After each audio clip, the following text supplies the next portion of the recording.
Recording by Anoranjana Studio.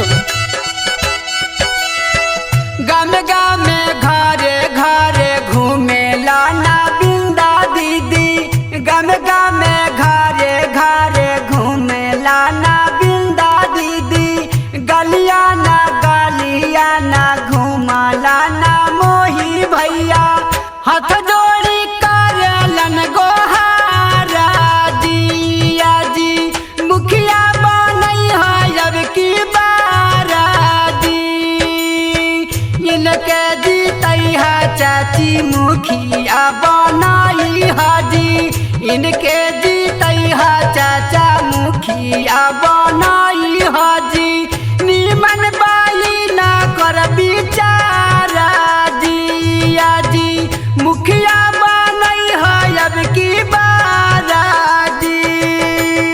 दोस्तों, हो गया सवेरा अंधकार को मिटाना है, हो गया सवेरा अंधकार को मिटाना है, अगर चाहिए 12 पंचायत में उजाला तो बिंदा दीदी को मुखिया बनाना है। 12 पंचायत की जनता जिंदाबाद जिंदाबाद जिंदाबाद। आपका मुखिया कैसा हो? बिंदा दीदी जैसा हो। माँ बहनों का मुखिया कैसा हो? मोही भैया जैसा हो। खेत मजदूर किसानों का मुखिया कैसा हो? बिंदा दीदी जैसा हो। छात्र नौजवानों का मुखिया कैसा हो? मोही भैया जैसा हो।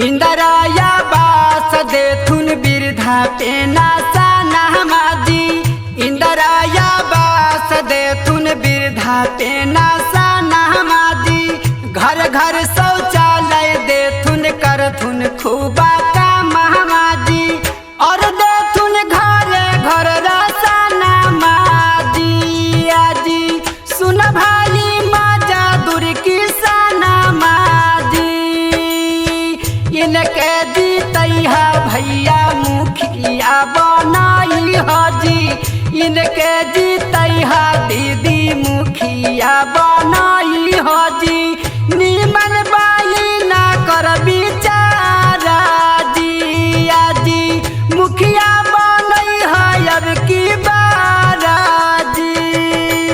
दोस्तों, सूखे हुए वृक्ष को पानी से पटाना है, सूखे हुए वृक्ष को पानी से पटाना है, और 12 पंचायत में मोही भैया को मुखिया बनाना है। बिंदा दीदी जिंदाबाद जिंदाबाद जिंदाबाद। मोही भैया जिंदाबाद जिंदाबाद जिंदाबाद। बिंदा दीदी मत घबराना, जनता तेरे साथ है। मोही भैया मत घबराना, जनता तेरे साथ है। 12 पंचायत की जनता जिंदाबाद जिंदाबाद जिंदाबाद। आपका मुखिया कैसा हो? बिंदा दीदी जैसा हो। माँ बहनों का मुखिया कैसा हो? मोही भैया जैसा हो।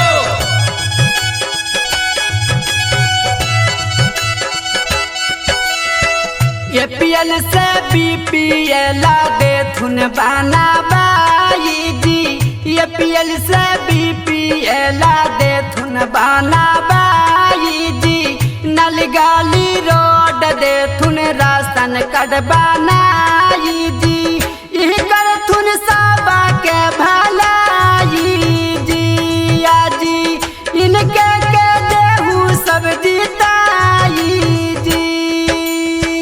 12 पंचायत में हई इनकर नाम माजी, कुर्था पर खंड में हई इनकर नाम माजी, यह करथुन सबके कलिया नामाजी चाची, दिहसा बाइन के परधाया नामाजी, गम गम घरे घरे घूमे लाना बिंदा दीदी, गम गम घरे घरे घूमे लाना बिंदा दीदी, गलिया ना घूमा लाना मोही भैया, हाथ जोड़ी करलन गोहारा जिया जी, मुखिया बनई है अब की बारा जी, इनके जीतई है चाची कराथुन भलाई जी,